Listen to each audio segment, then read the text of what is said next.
Welcome back to Nerd Rage. I'm your host and opinionated nerd, Spathcat.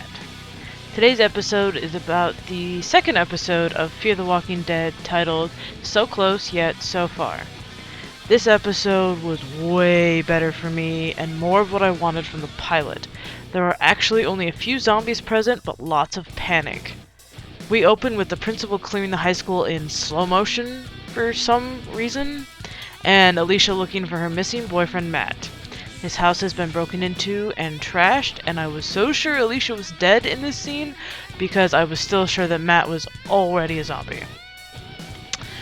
We return to Travis, Madison, and Nick, desperately trying to find Alicia, Liza, the ex-wife, and Chris, Travis's son, as they decide to pack up and leave town, but Alicia calls asking for help with Matt, who is not dead, but in fact sick from being bitten. Lisa is such a typical rebelling teen that it's kind of annoying.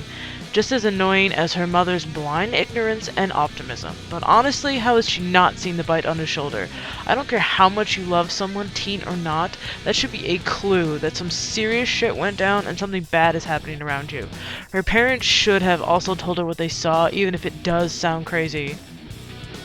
We find Chris on a city bus downtown where he eventually comes across a riot over the cops excessively shooting a homeless man who they say wasn't doing anything. So of course there has to be a scramble to get to him before something bad happens, and of course he has to refuse because he thinks his dad is ignoring what he thinks is important and a social injustice.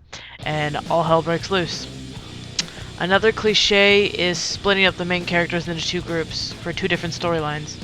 Travis goes to get his ex-wife and son, and they end up holding up in a barbershop with the Salazar family until the riot blows over, while Madison is supposed to stay home with Nick and Alicia, refusing to leave until Travis gets back for some stupid reason, but she leaves to break into the high school to steal confiscated drugs to keep Nick away from withdrawals until they can get out of the city.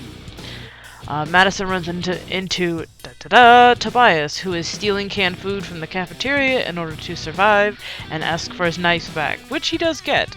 And he gives Madison some advice on how to survive and what will most likely happen next as the phones go down and so on.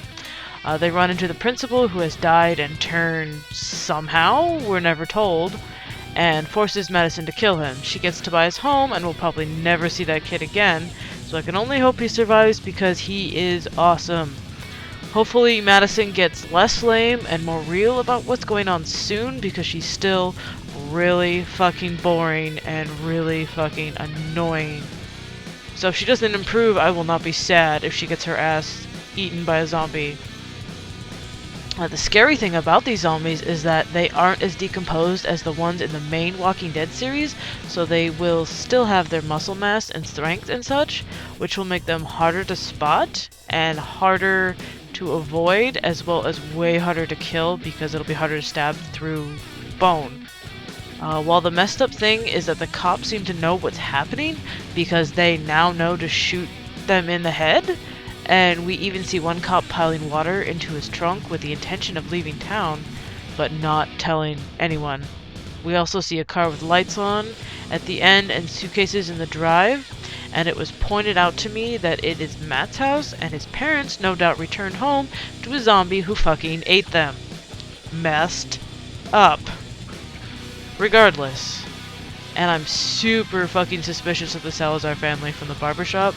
I feel like they may be hiding something, or they may just be suspicious of the strangers now hiding with them, but something's fucking up with them.